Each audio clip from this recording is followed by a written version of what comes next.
Sampun Pak Suli. Assalamualaikum warahmatullahi wabarakatuh.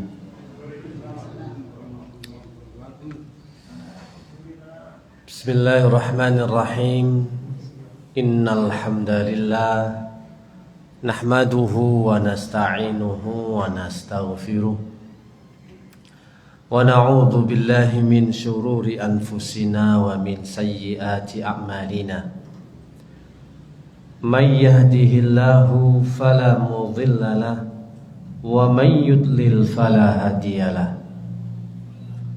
Asyhadu an la ilaha illallah wahdahu la syarika lah wa asyhadu anna Muhammadan abduhu wa rasuluh. Ya ayyuhalladzina amanu taqullaha haqqa tuqatih wa la tamutunna illa wa antum muslimun.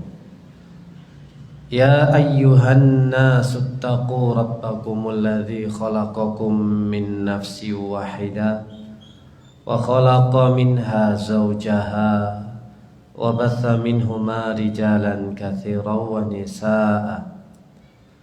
Wattaqullaha alladzi tasaaluna bihi wal arham innallaha kana 'alaikum raqiba. Ya ayyuhalladzina amanu taqullaha wa qulu qawlan sadida yuslih lakum a'malakum wa yaghfir lakum dhunubakum wa may yuti'illaha wa rasulahu faqad faza fawzan 'azima. Jamaah salat maghrib yang dimuliakan Allah Subhanahu wa taala. Marilah kita selalu senantiasa memuji dan bersyukur kepada Allah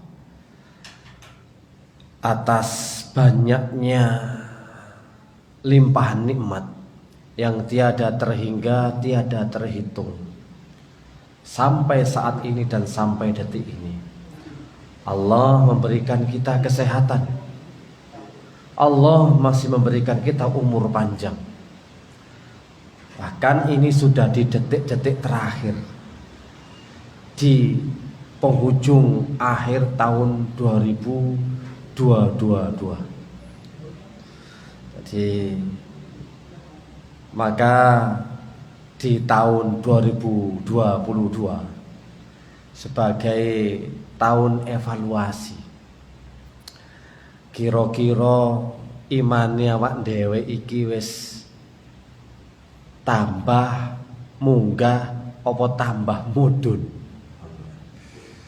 tambah apik apa tambah mundur. Lah niki koyok dene jenengan iki nggak ada toko, nggak ada usaha. Supaya usaha niku maju, nggih tiap tahun ngeten iki nggih ono stock of name,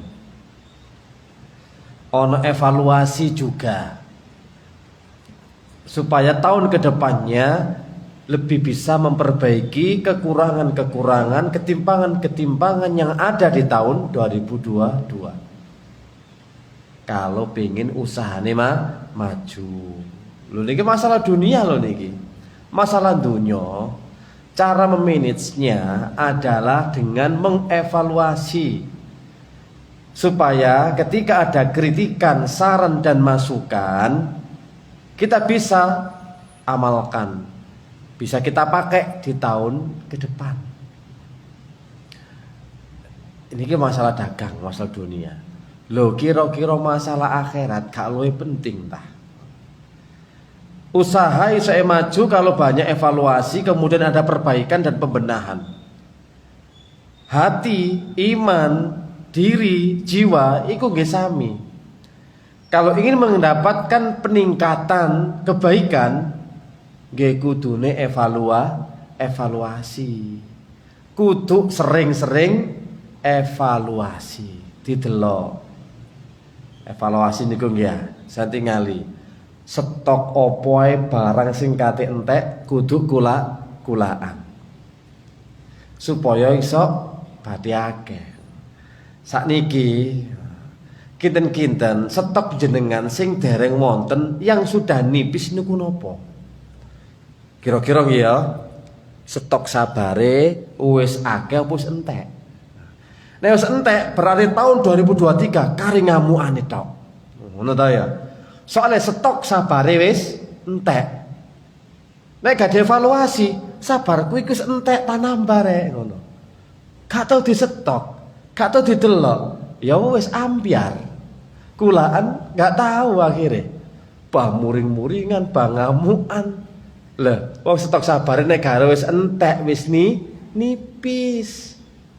Kari digawe pirang gawenan entek wisan. Lho. Harus niki.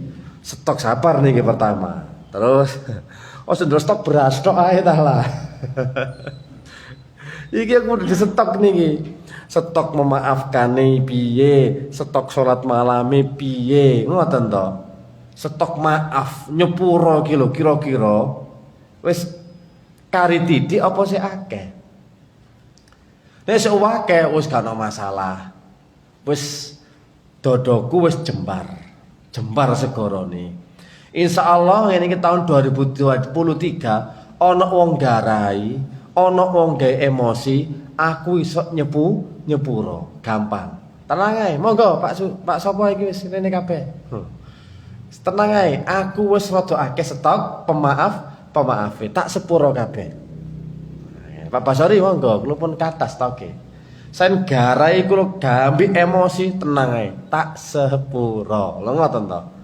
Tapi lho monekane stok sepuro. Kesenggol titik ae. Tau ditompes ta ya. Ngono lho. Gak ono sing iso meduran kene. Kareng ngono. Jadi tau ditompes. Apa stok maafe mboten wonten yo gak tau dicek yo gak tau kulaan. Lah kulaane ku ya kudu iman, takwa. Kulaane ya nang Gusti Allah. Lho jeneng usaha nek entek barange kudu stok kulaan. Lah jenengan iki duwe apa kira-kira? Stok apike lho akhlak sing apik, akhlakul karimah, kita sudah punya berapa stok? Sabar yo. Gurung mesti ana. Umpama ana wong pembeli takon, "Pak, wonten pakune." Waduh, dereng kulaan. Ya balik kabeh gak payu jenengan. Mboten payu dagangane. Sami mawon lah nek stok sabare entek, memaafkane entek, ngapuroe entek, terus sapa sing gelem ndongakno sampe nabi? Malaikat yo males ngoten lho. Hidayah taufik nggih mboten menyapa. Mangane tahun 2023 niki dipersiapno. Saiki kan di akhir-akhir penghujung 2022. Diteloki stoke kira-kira apa sing kurang, ayo kulaan. Nggih, ngoten Pak Safi. Nggih, kulaan lho matur ngoten lho nggih. Nggih. Aku tak belajar akhlakul karimah apa iki yo. Ngono to.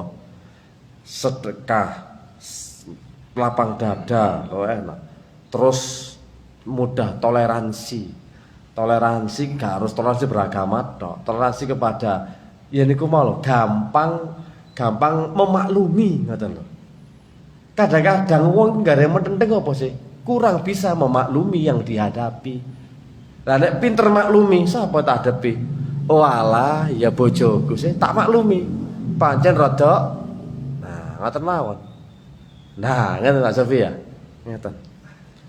Maksudnya rada kibas-kibas asam urat, ngoten lho. Jadi paham, kalau seseorang mengetahui siapa yang dihadapi, dia akan mudah memaklumi. Dan mudah memaklumi tidak akan mudah untuk masuk ke dalam hati. Segala sesuatu gak pernah serius. Gak pernah diseriusi masalah dunya, masalah musibah. Lapo tak seriusi. Bingung karepe dhewe.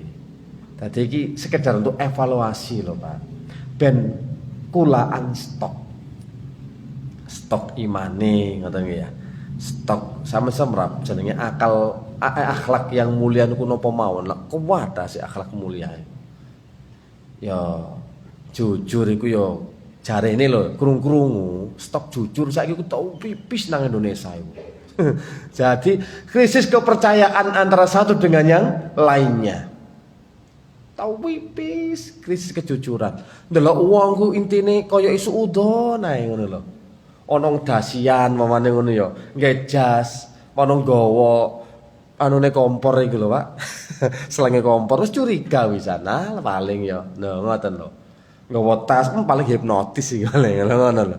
Wis. Wis saking krisis kepercayaan nih. Stok jujur nang kene wis mulai punah. Jujur itu sesuatu yang langka. Soale wong iku gak ero gundi carane goleki stoke jujur. Kulakane gak ngerti jenengan. Lho, kulakan iku ana Pak nggon kulak-kulakane. Sampe iso nembus pusat oleh rega murah. Sampe nek diomong perkara dagang lek nyambung sih Pak ya. Ngono lah iya. Padha ae Pak. Ilmu utawa keapian iku yang ngono. Kudu digoleki. Sampeyan kan kudu rusuk ngocak rega ngono lho. Wah, iki nang kene kalah murah sing kono. Quran kono ae. Sampeyan yang ngono. Wis, stoke apa kira-kira sing entek? Entek kabeh ya kudu kulakan. Didelok stoke, waduh entek, tipis, gak ono. Wis sampeyan kudu kulakan maneh sing akeh. Ya apa carane? Meskipun sabar itu gampang di lisan tapi abot di perbuatan. Meskipun itu.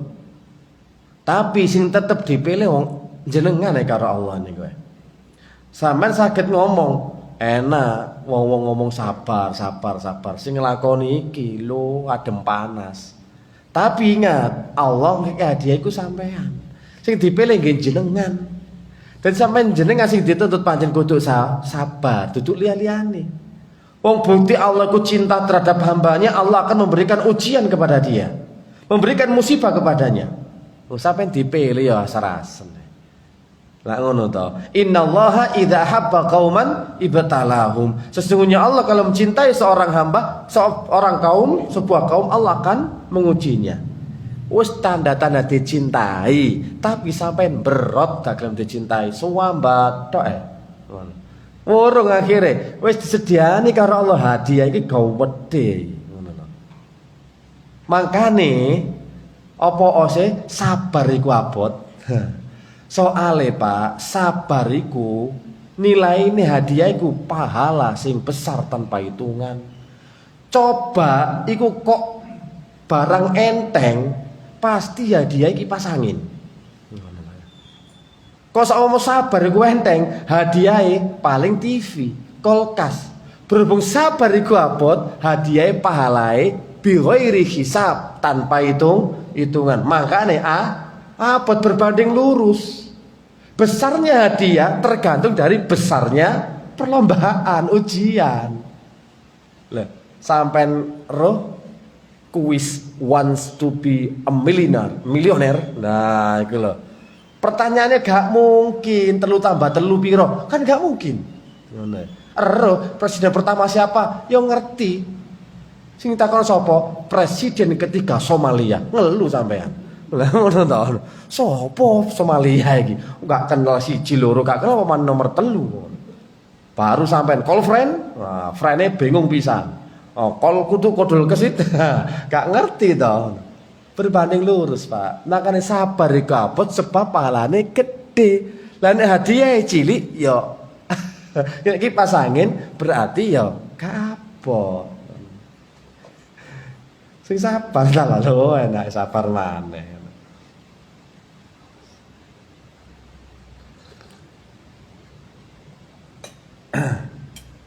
Yes. Pokoknya kula sebagai pengingat mawon, jeneng ngaji tembung sanepa mawon, ngaji Jawaan. Sing gampang dinalare, gak usah sing dukur-dukur. Tambah ngantuk engko, Pak. Wong sing ngene selu-seliut kok. Sing sekirane gampang dicerna, sing sekirane wong ku paham, oh ya dagang. Nek mbas dagang ngene langsung nyambung. Jadi bukan kok di luar service area, tapi sinyalnya kuat. Soalnya berhubungan sama duit,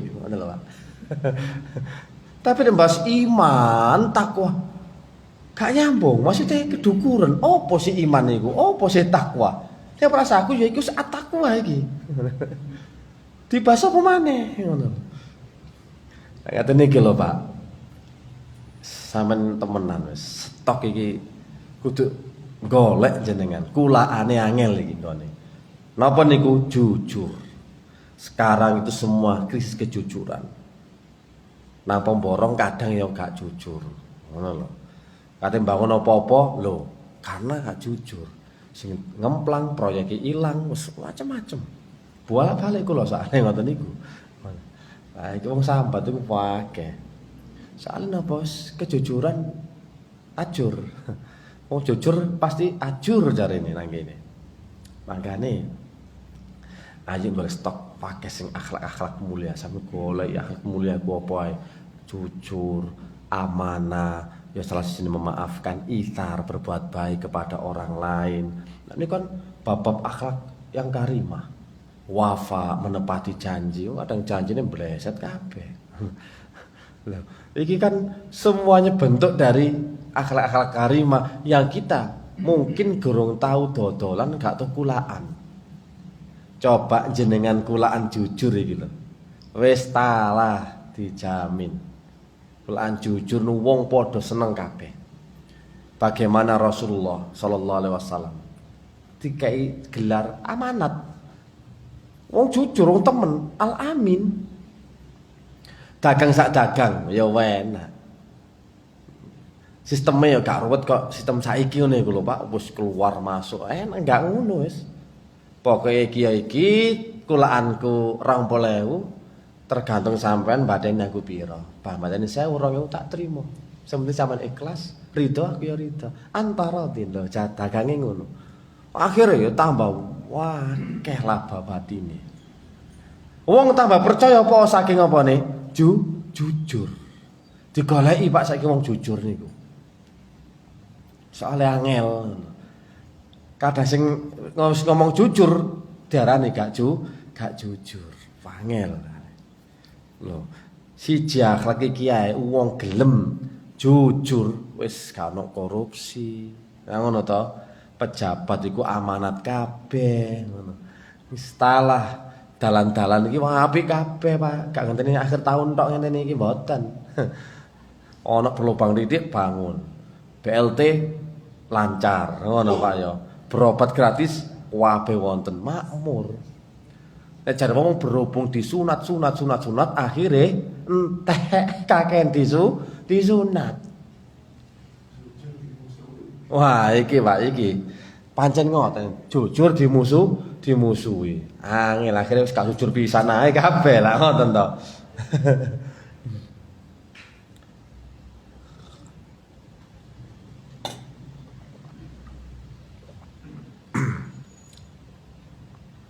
Nggih apa kok jujur dimusuhi nggih.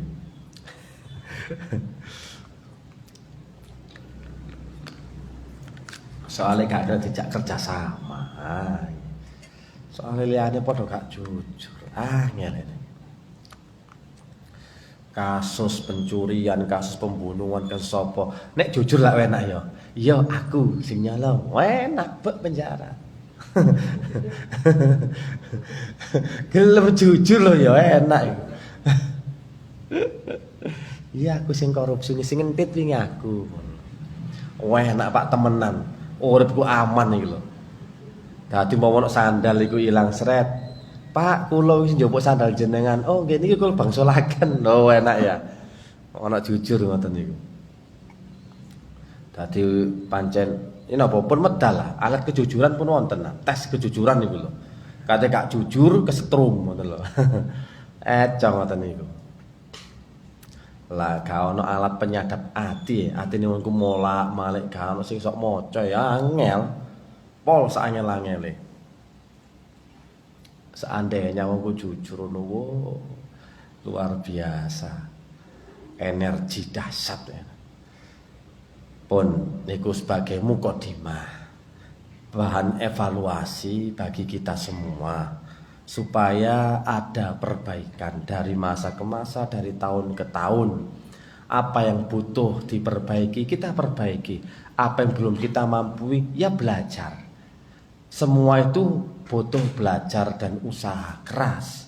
Tanpa belajar hal itu semua tidak akan bisa kita raih. Yang namanya sabar dan memaafkan, berbuat baik, itu gak akan pernah bisa kita capai kalau tidak belajar terlebih dahulu. Sekarang kita lanjutkan adab ke masjid yang nomor 13, yakni dibolehkan untuk tidur di masjid. Pernah kita singgung sedikit tapi yakni ini ada dua, yakni orang yang sedang itikaf, ini pertama. Yang kedua, hukum tidur bagi selain orang yang tidak itikaf. Hukum selain orang yang tidak itikaf ya. Hukum tidur bagi selain orang itikaf. Kalau yang pertama, orang yang sedang beriktikaf itu boleh tidur di masjid menurut kesepakatan para ulama. Angsal. Orang yang iktikaf niku boleh tidur di masjid menurut ijma kesepakatan para ulama. Jadi disebutkan di sini yubahu lil mu'takif ayyanama fil masjidi bittifaqil fuqaha. Dibolehkan bagi orang yang iktikaf untuk tidur di masjid dengan kesepakatan para ulama. Karena apa? Orang yang melakukan iktikaf disyariatkan untuk menetap di masjid. Tidak boleh keluar masjid kecuali ada hajat, ada kebutuhan yang tidak memungkinkan dilakukan di masjid. Kecuali ini loh, selama seseorang itu iktikaf nggak boleh keluar. Boleh keluar kalau memang ada hajat, ada kebutuhan. Misal ternyata kok gak ono sing ngekeki sego, ngono ya. Gak ono panganan blas nang masjid iku mang fakir miskol kabeh. Pokoke kurma kok siji gak ono, ngono ya. Banyu putih ya entek ngono. Wis ya opo iki aku nek gak iso metu teko masjid, mati nang tengah masjid aku iki nggon. Baru boleh keluar untuk beli keperluan makanan dan minuman. Cukup pun ditambahi ngopi ambek nobar. Nah, wonten angsal. Lah kok oleh karena kebutuhan, oleh metu teko masjid, mangan ngombe, ditambah mbek ngopi enak, erek ambek ndelok TV. Nggih wonten angsal tambahane ngopi niku wau. Dibungkus gawa nang masjid. Butuhe ngoten tok. Mangan minum keluar dimakan atau dibawa pulang ke masjid, itu lebih afdol. Nah, ngoten loh. Jadi memang iktikaf itu harus benar-benar menetap di masjid. Iku sing sunnahe Nabi Muhammad SAW. Ya kan iktikaf itu artinya kan menetap secara bahasa. Cuma kan pembelajarannya ya menetap sesaat. Mbuh isak sampai jam 09.00 mulai, engko balik maneh jam 12, mau jam 1 mulai, jam 2 balik maneh, jam 3 mulai, maro rene maneh, terserah. Wong jenenge dulinan iktikaf. Ngoten lho. Lho, iktikaf penting duduk sejenak, ngoten lho. Tapi nek iktikafe Rasulullah sallallahu alaihi wasallam wis gak mulai maneh blas nang omah. Ket mulai hari ke-20. Ket mulai maghrib ngeten iki. Jebret. Yes. Metune pek pas wayahe salat Id. Ngoten. Nek jenengan kan tiap hari pulang to. Engko rene maneh nek bengi tok mawon. Lah ngoten to. Nggih mboten napa-napa menurut versi ulama gawe latihan. Timbang gak blas. Ngoten. Ora timbangane sing gare sampean niku bener. Timone gak blas ya wis bener. Lanjutkan. Tutupno gak apa-apa. Tapi jenengan niru iktikaf Nabi wa para sahabat. Ya wis, sekarang hari ke-20, bat niku malam selikur. Bleng. Wis nggawa pakaian, nggawa apa, bahkan bikin tenda-tenda di sudut-sudut gitu loh. Wis nang jero kuno pepak dzikir tok, wiritan tok, maca Quran, istighfar, kalimat-kalimat thayyibah.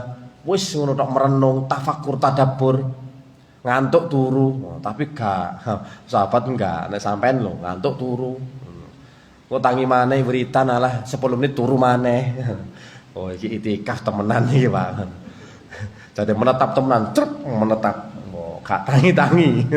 Itikaf. Asline ngoten.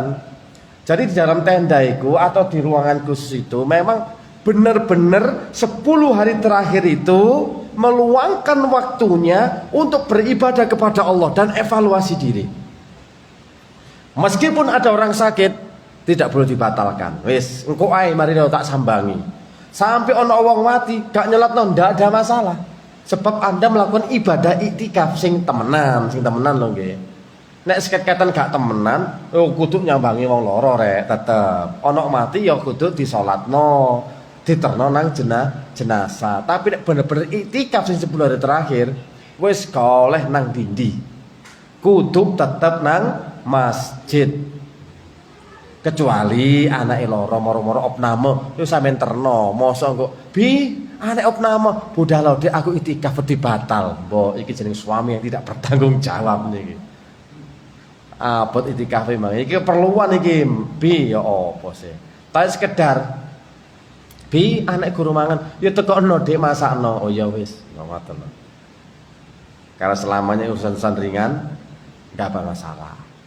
Makanya sampai ono wong loro ono apa sebenarnya ndak kesana pun nggak ada masalah, dia tetap melanjutkan iktikafnya.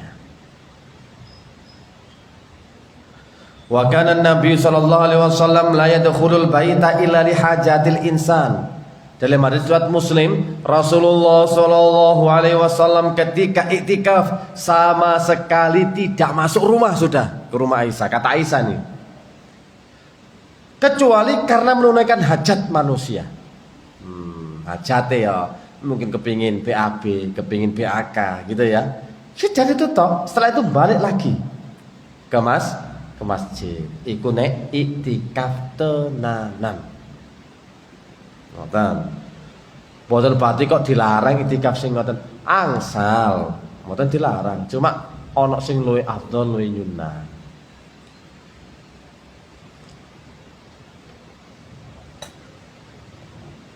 Jadi sepakat para ulama mengatakan kalau orang iktikaf boleh tidur di masjid. Nah sekarang yang kedua, orang yang gak iktikaf, boleh ndak? Nah ini kebanyakan mayoritas para ulama mengatakan boleh tidur di masjid. Bagi orang butuh istirahat, bagi orang miskin yang tidak memiliki tempat tinggal, waduh. Oleh Pak asli ini Pak. Nek kalau ada orang miskin nggak punya tempat tinggal, ini menurut kebanyakan para ulama. Kaya dene sinten? Ashabus suffah. Iki ada tempat tinggal Pak.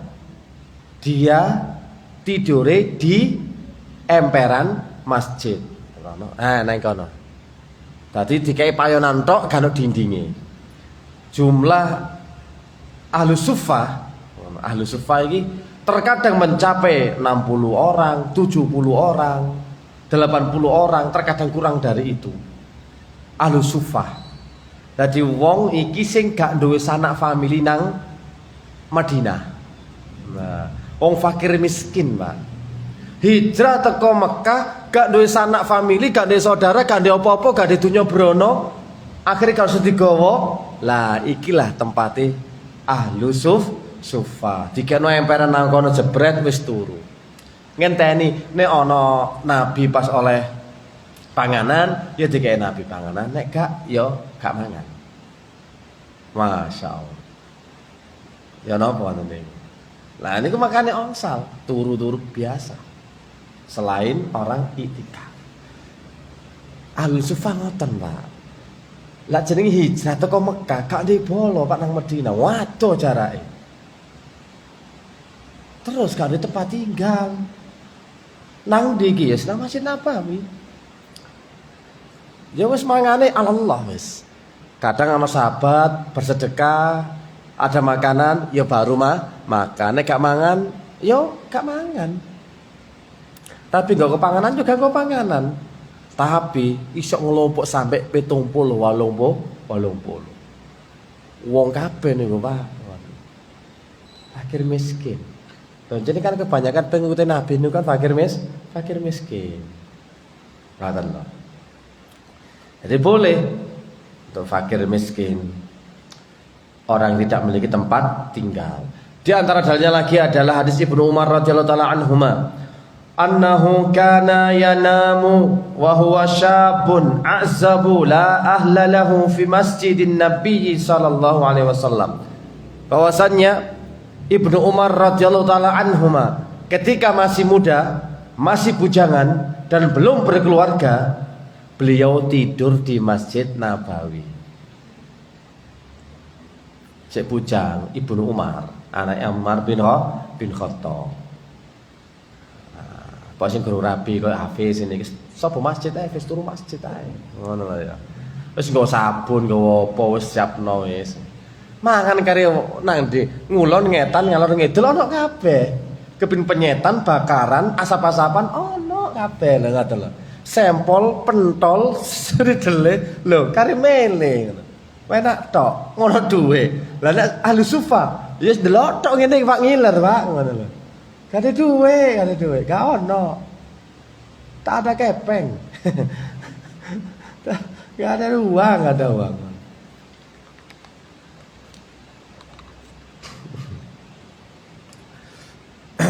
Jadi masih bujangan nih Pak bebas. Kulo sien ketika masih bujangan. Cerita gitu, guys. Gua ya cerita aku dewe. Enggak, aku pas bujangan niku. Ketika umur sekitar 24-an lah. Niku tidur Pak di masjid sendiri. Kepin praktek kayak Abdullah bin Umar ini gitu Pak. Idealis iki Pak. Wah, masjid iku masjid Samun, terkenal akademite. Uka-uka Pak. Uji keberanian uji nyali tenanan. Waktu pertama turun aku nggo selimut kerukupan. Tier, opo iki wis gak tak delok wis bapak tak melung kerahe kan. Tapi lama-lama bersahabat, santai. Bersahabat dan lama saya tidur di masjid sendirian itu. Masjidnya iku pokoke sepi. Gak ana wong. Habis salat jamaah ya gak ana wong, ngoten lho Pak. Sepi asli sepi. Tapi nyoba iki wisan. Lo tapi masya Allah tenang, nek wani tenang, nek gak wani yo mumbul kabeh Pak, sebuli mumbul kabeh. Misalnya masih bujangan kan, gak digoleki anak, gak digoleki bojo, wong tuwa gampang ngono ae. Pak aku nang masjid, tadi ahlu sufah ngono. Ya Allah. Ini beda. Hasilnya banyak, manfaatnya ketika saya duduk di masjid. Belajar lo tenang. Engko arek-arek ngono ya Pak, nang masjid ngegame tambah tenang. Wah, tambah ya apa ini. Tambah gak sing ganggu, wong tuane gak aru-aru, gak nglarui. Akhire nang masjid. Ono wifi-ne pisan masjide. Wo tambah iso mabar main bareng, Pak.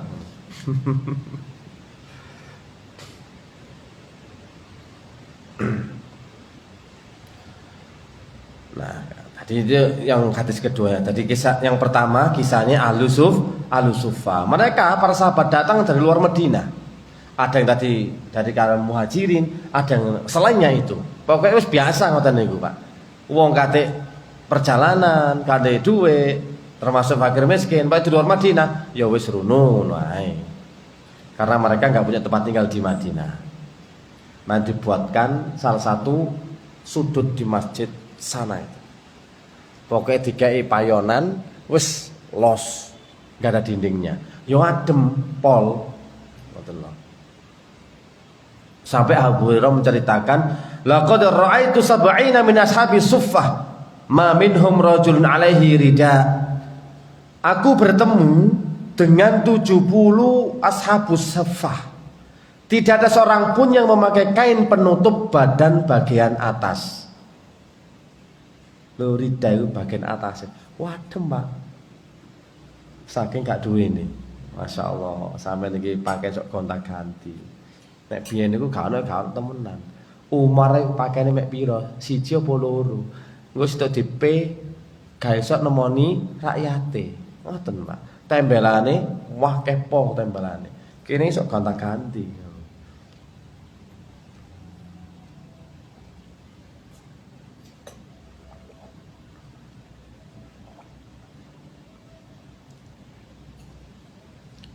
Kisah Ali bin Abi Thalib, hadis yang ketiga.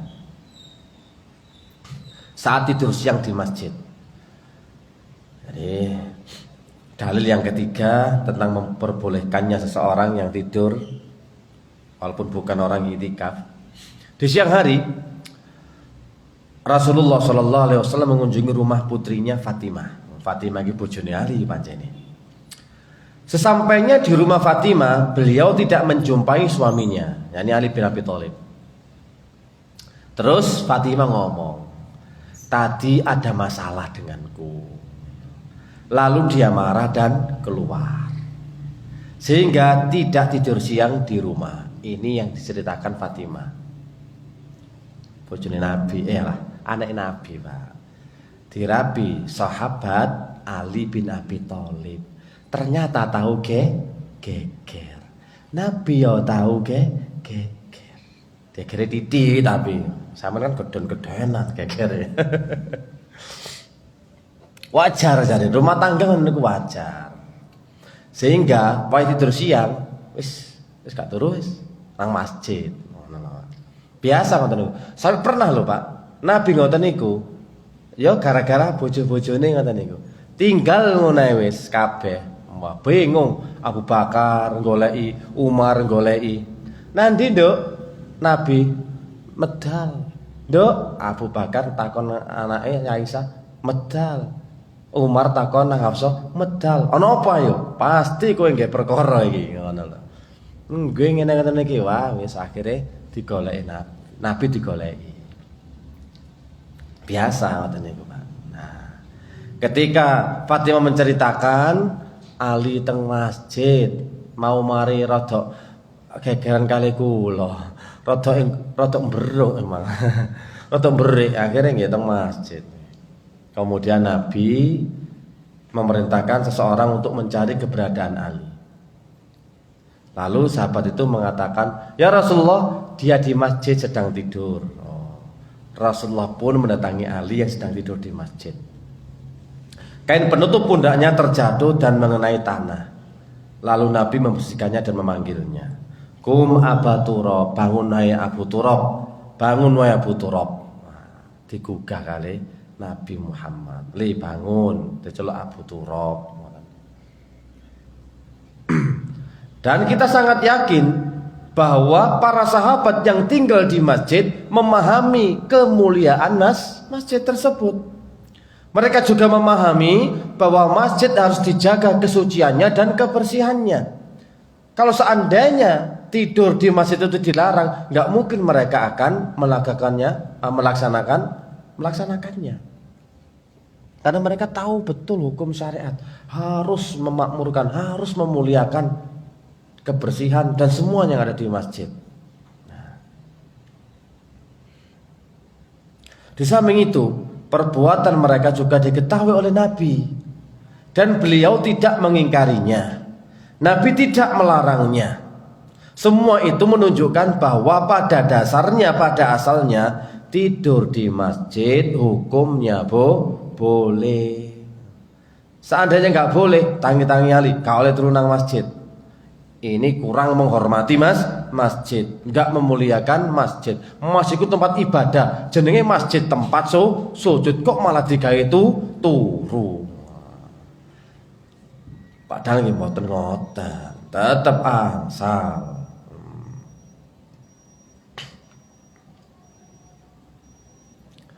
Kemudian ada sebagian ulama memberikan batasan bahwa bolehnya tidur di masjid berlaku bagi mereka yang membutuhkan untuk tempat istirahat sementara.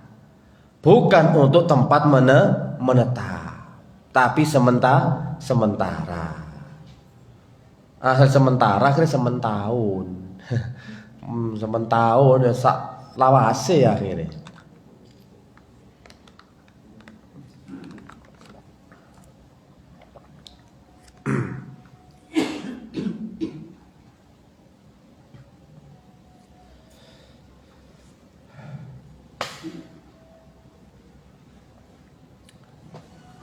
Jadi itu pemberian batasannya. Kata Syekhul Islam Ibnu Taimiyah, wa yajuzun naumu fil masjidi lil muhtajil ladzi la maskana lahu ahyanan wa ammati khadu mabitan wa maqilan fayunha anhu. Boleh tidur di masjid bagi orang yang membutuhkan, yang tidak memiliki tempat tinggal, namun bersifat kadang-kadang atau sementara. Adapun menjadikan masjid sebagai tempat tinggal, boten angsal. Tidur malam, siang di sana, hukumnya dilarang. Itu jadi tempat tinggal. Kalau ada kebutuhan, bukan menetap loh ya. Beda dengan muadzin, imam sing memang ditugasno, kan boten menetap di situ, memang ditugasi campur jaga masjid. Ngoten loh.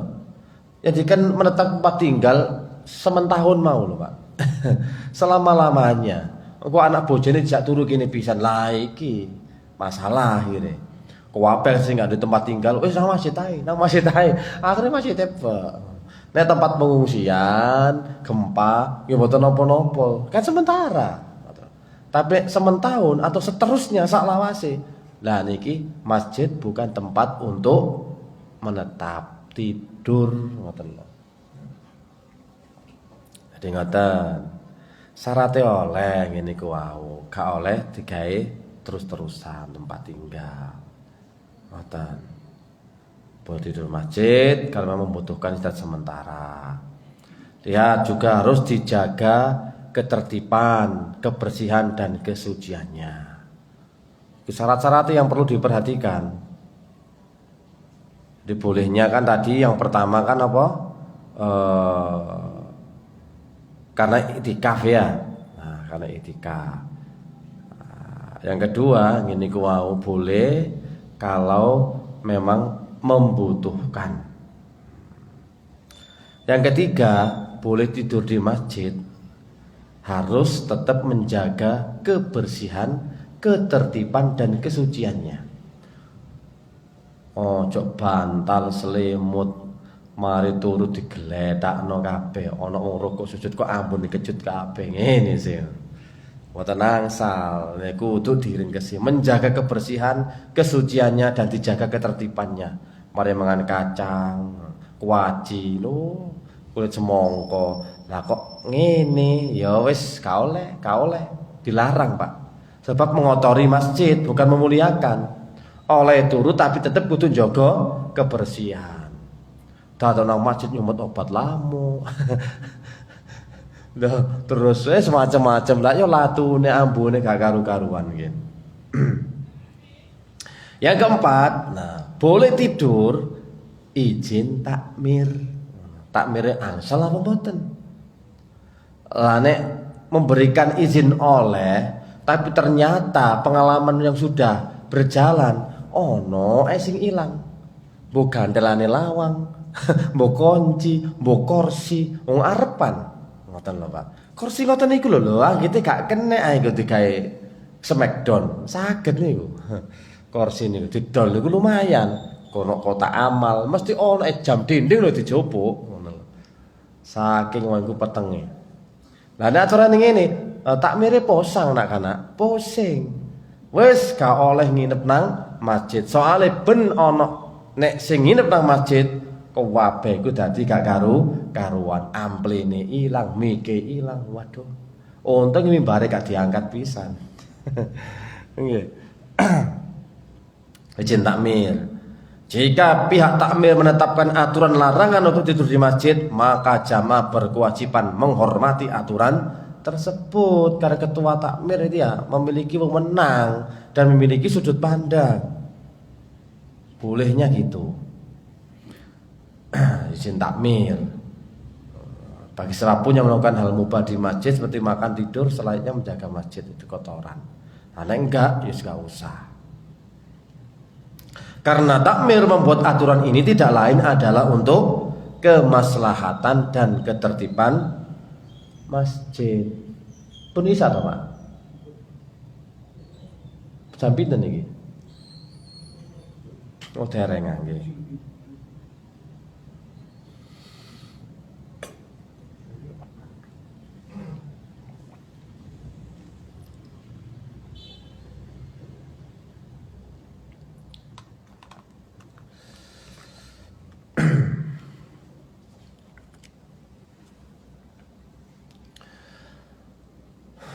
Ada juga riwayat yang melihat Rasulullah itu tidur terlentang di dalam masjid. Jadi bolehnya tidur terlentang. Tidur sane wis sembarang melungker, bam lumah, wis bebas wis. Melungker miring kanan, miring kiri, wis semburat wae turu nang masjid wong luas bebas ngene iki, Pak. Mangkane wis oleh-oleh.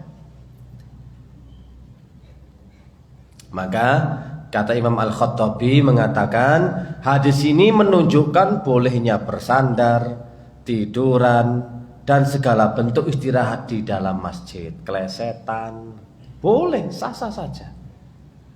Oleh pokok gak tidur menetap meneh. Tapi memang kembali lagi kepada kebijakan takmir. Kalau memang di situ pinggir jalan, yo hati-hati.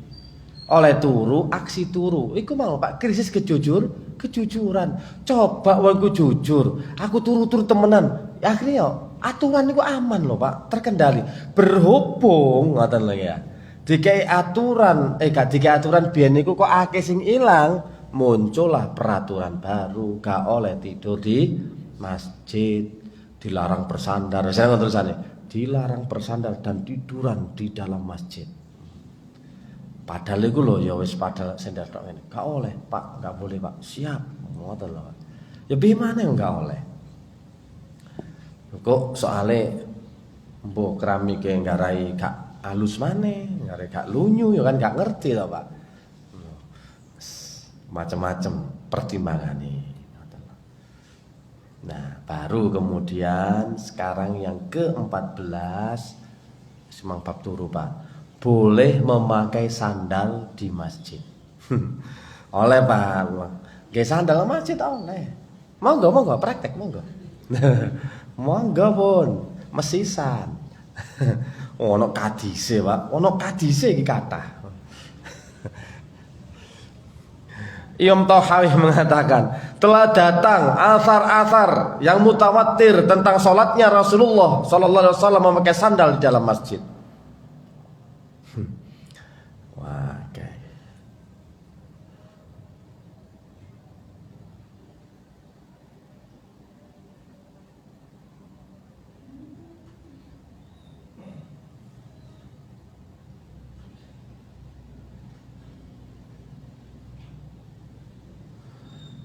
Banyak sekali hadis-hadis yang menjelaskan bahwa Rasulullah sholat memakai sandal.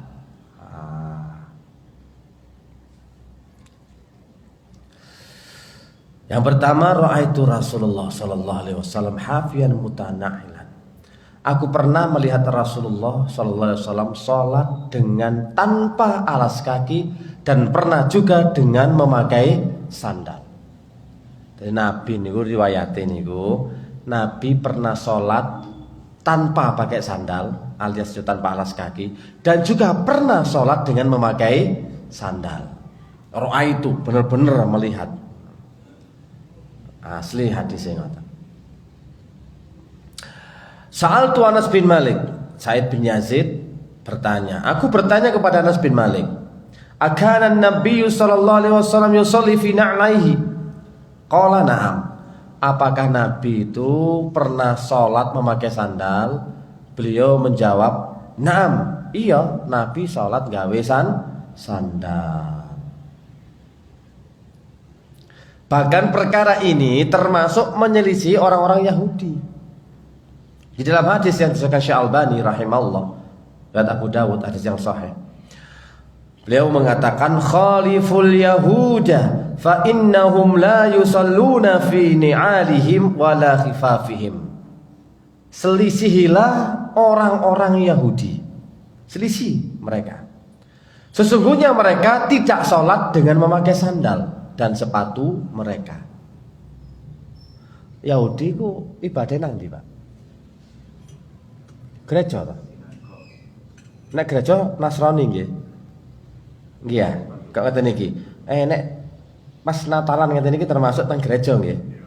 Ah niku nggih sandal sepatu napa mboten? Sepatu. Ah kan niku wong Nasrani. Iki kan Yahudi. Beda iki. Nang Yahudi semerap sampean teng sinagog. Nggih sandal apa sepatu apa mboten?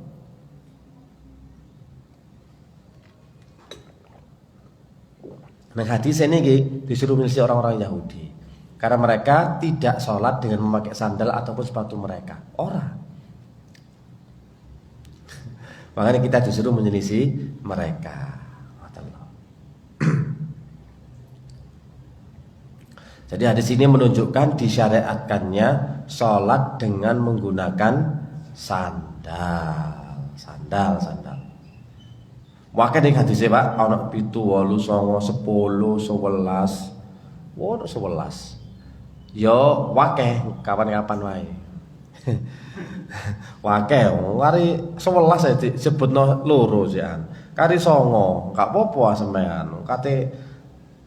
Kate anuan ngono. Kate perayaan weekend men lho hari Natal, Pak. Gak healing ta jenengan. Kan healing keliling. Lho iki atau healing iki Pak. Wis takeyan wae Pak, kesimpulan ae wis. Jadi para ulama menjelaskan boleh memakai sandal ketika sholat berlaku dengan syarat satu, sandale suci ora najis. Sandale gak karu-karuan najis kabeh, sholat gawe sandal iku jeneng golek perkara Pak. Golek perkara. Loro, wis paham kabeh umate sing jamaah iku mau lho Pak. Wong jamaah gorong ro umate gorong paham, teko njaba langsung glodak-glodak musol sampe sandal. Apa maneh Pak Sofi nggih gemblek klotak-klotak. Mbok Pak Sofi karepe dhewe ae. Sing gak seneng kalah jaran lah ngono klotak-klotak. Ya Allah, ngoten lho. Ya ono lah apa sholat kayak ngono iku. Iki aturan anyar, agama anyar wong iki rek. Awas hati-hati iku. Teroris iku. Agama anyar. Ngoten lho. Nah, kudu semerap dhisik. Lah kalau jamaah belum dikasih tahu tentang masalah syariat sholat memakai sandal, ojo atik gaya tok gawe sandal. Iku gak fitnah. Ngare fitnah. Wis alir napa maneh iki sholat nggih sandal iki. Waduh wis Pak Sofi nggih kisruh iki jenenge. Wis iku sing nomor pinten mau? Syarate 2 nggih. Sing nomor 3 tidak dilakukan di masjid yang lantainya berkarpet. Sandalan nang karpetan. Yo larang karpete, Bro. Apa maneh darutan bledhokan kabeh ngono iku. Ya Allah, ki nggih rasa iki sapa sih ngoten lho. Mari jeblok kabeh ya. Mudun iki sunah iki salat Allahu Akbar. Lho. Iki mang wong edan tekon di karpet boleh gecek kabeh ngene iki. Asal mboten asal. Para ulama memberikan 3 syarat niku wae. Siji, kudu bersih kalau najis. Loro, jamaah iki roh syariat salat memakai sandal. Telu, ojo gawe sandal nang karpet. Mudharate lho gede ngumandang karpet ya larang, ngoten lho. Nyedote ya larang. Ngoten nggih. Wis iku kesimpulane mau. Sementing oleh salat nggih sandal tapi nek kabeh ngerti hukume. Nabi nggih ngoten salat nggih sandal. Nah, cuma kanggo wong umum, wae iki aliran anyar. Aja atik gawe fitnah. Jadi mugi-mugi saged bermanfaat kita lanjutkan pada pertemuan tahun depan insyaallah nggih. Subhanakallahumma wa bihamdika asyhadu an la ilaha illa anta astaghfiruka wa atubu ilaik. Wassalamualaikum warahmatullahi wabarakatuh.